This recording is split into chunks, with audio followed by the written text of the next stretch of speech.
I've been living in this area for almost a decade now, and just a couple of years ago, I discovered that so much of what I thought about Cleveland, Tennessee was actually kind of wrong. Cleveland isn't just one city, it's basically like two completely different worlds that happen to share the same name, and a lot of people have no idea just how different they are. You see, I was driving home from the first time at my friend Rock's house in Cleveland when I lived down in Ringgold, Georgia. I'd driven north on the interstate for about 40 minutes to get to his house for dinner, and so as I set my GPS to get back home, I kind of figured I was going to be going south, right? Well, color me green and call me a pickle, I ended up having to go north. My internal monologue was literally like, what in the heck just happened? How on earth is it possible that I drove north to get to Cleveland and I still have to go north to get back home to Georgia? I didn't even pull over. I just thought, well, just gonna trust the machine and see what happens. Hey, I'm Chris Roberts, your relocation realtor, and if you're thinking about relocating to the Chattanooga area, you've probably heard about Cleveland, Tennessee. Maybe you've seen all those new subdivisions going up, or you've heard about the growth happening on Paul Huff Parkway or downtown. But here's something that you might not know and what I didn't know until that super confusing drive back home from Rock's house. Cleveland stretches all the way down to the Georgia border. We're talking about a city that goes from bustling subdivisions and commercial growth in the north to farmland and 5-acre lots down in the south. Same city, just completely different lifestyles. So today, I'm going to take you on the same journey of discovery that I went on, and by the end of this video, you're going to understand why Cleveland might be the perfect fit for you. You just need to know which Cleveland you're looking for. So let me show you what I learned that night. Cleveland, Tennessee isn't this compact little city that I thought it was. It extends all the way down to the Georgia border. We're talking areas like Cohutta and Varnell. To the west, you've got Appleton right there, and places to the east like Ocoee and Old Fort. Rock lives in the southeast part of Cleveland, and when I was driving home, I was basically going from the southern part of the city back up north. That's why I ended up south of my own house, because Cleveland is this long, stretched out city that a lot of people, including me, never realized. And here's the thing, most people only know about one part of Cleveland. So I want to break down these two completely different worlds for you. Let's start with what most people think of when they hear Cleveland, Tennessee. That is going to be like the upper 2/3 of the city on a boundary map. This is where all the action is happening right now. You've got Paul Huff Parkway getting busier every single month. Major builders like Lennar and Riverstone are putting up subdivisions left and right.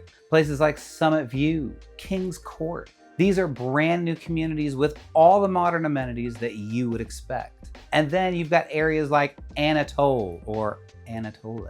Absolutely gorgeous high-end homes that'll take your breath away. The downtown area is getting a lot of attention too. The city's been really focusing on bringing more businesses, more development, and more of that bustling small city feel. We've got festivals like the Hot Slaw and Arts Festival, events at the Museum Center at 5 Points, and of course, Farmers on First, a constantly growing farmers market. If you're someone who wants to feel like you're part of a growing community where things are happening and changing, this is your Cleveland. You're still only 30 to 45 minutes from Chattanooga, but you get that sense of being somewhere that's on the move. But here's what blew my mind and what Rock's house taught me about. Drive south from downtown Cleveland and it's like you're entering a completely different state. We're talking farmland. We're talking 5-acre lots with beautiful homes tucked back into the trees. This is where you'll see farm animals grazing as you drive by, where your nearest neighbor might be a quarter-mile away. Red Clay State Park is down in that area, and that's probably the most prominent landmark that you'll find. But mostly, it is a lot of open space and just beautiful land. I've sold homes in both parts of Cleveland, and the people who choose the southern part of the city, they're looking for that tranquility. They want to feel like they're out in farm country and maybe enjoy that farm scenery and not actually have to take care of all that equipment and livestock. But they still want the convenience of being part of Cleveland. And here's something cool. You can get to Chattanooga by taking the back roads through Appleton and Ottawa, which is just as scenic. And you're still just 30 to 45 minutes away, just like the northern part. The lots, they tend to be a little bit larger down here. While the price per square foot might be similar to northern Cleveland for some homes, you can get more land for your money. Now, I'll be honest with you, personally, I really do like that southern part of Cleveland. And I actually live north of the city itself, but when I'm driving through that southern area, seeing the farms and the animals and just that peaceful rural beauty, it speaks to my soul. I've had clients who thought that they wanted to be close to all the action in the north part of Cleveland, and then after driving them through that southern part, they decided that they could totally deal with a few extra minutes of driving for that scenery. There's something about the tranquility, that sense of space and privacy that really appeals to a lot of people. It really comes down to this: how remote do you want to feel?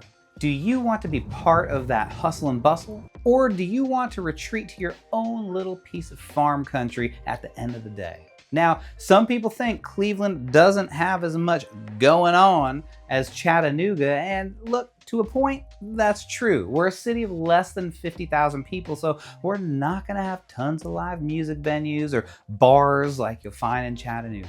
But here's what Cleveland does have: a real sense of community.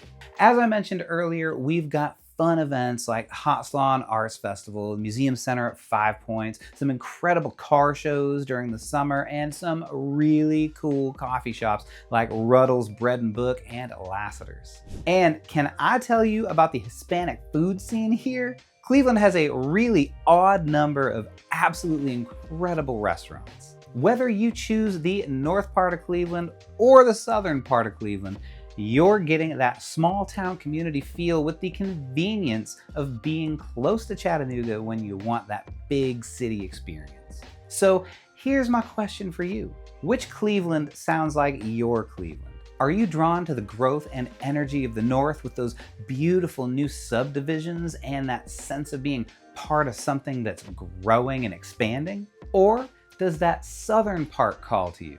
That farmland tranquility, those 5-acre lots, that feeling of having your own private retreat.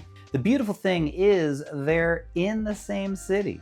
It's the same Cleveland, Tennessee. The same community, the same access to everything that you need. You just get to choose which lifestyle fits you better. So if you're thinking about making Cleveland your new home, whichever Cleveland that may be, I would love to help you explore both sides. I've been there, I've sold homes in both areas, and I can help you figure out which one is going to make you the happiest. So call or text me anytime right at the number that you see on the screen, and be sure to grab my free relocation guide that's right down in the description. Whether you're a few days or a few months away from making your move, reach out. I'd be happy to make your relocation to the Cleveland area as smooth and stress-free as possible. And hey, if you learned something new about Cleveland today, just like I did that night driving home from Rock's house, go ahead and hit that like button and share this video.